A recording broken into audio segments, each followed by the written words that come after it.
When I think about London and all it has to offer, I usually think of this. I'm talking about the glitz and glam of the West End, home to some of the world's finest musicals and theatre productions. Whilst having a day out at the theatre can leave you feeling all cultured and cool, it can also come with quite a hefty price tag. The increasing price of theatre tickets has been making the news recently, with some reports claiming prices for the very top shows have gone up as much as 50% in a year. Wow! Luckily, this summer there's some help at hand. Kids Week is back. It's an initiative that was set up by the Society of London Theatre. Throughout summer, children aged 17 and under can experience some of London's best shows for free. One of the shows that's involved is the hit musical Fantastically Great Women Who Changed the World, adapted from the award-winning book. The show is all about showcasing incredible women throughout history and the amazing things they've achieved.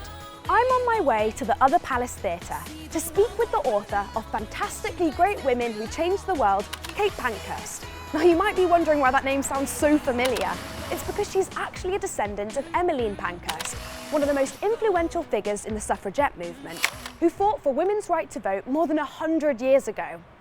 So before we go any further, I have to ask about your last name. How are you related to Emmeline Pankhurst? Emmeline is, you have to kind of count it on your fingers, my great-great-granddad's brother's son's wife. Great-great-granddad's brother's son's wife. Yes. So can you just run through some of the women that you've written about that you find most inspirational? Yes. So some of my favourites are Mary Seacole, the Jamaican battlefield nurse.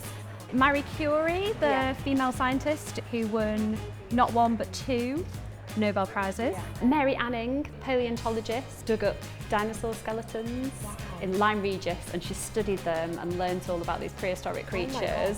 What I wanted to get across in the book was to kind of share the information about these women's lives with a younger audience, but in a way that's fun and accessible and gets the facts across in an engaging way.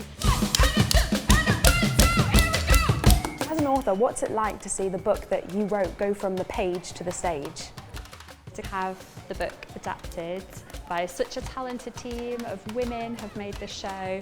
I don't think I've got over the excitement of that happening, to be honest. I know that the show's participating in Kids Week, so can you tell me what the importance of that is? Yeah, I think we were really keen to get involved with that. So Kids Week just makes it more affordable and more accessible for younger audiences to come along and see some of the biggest shows that are on in London over the summer and see all these fantastic stories and kind of be able to come to the theatre and bring it within reach of more people, which is what you want, definitely.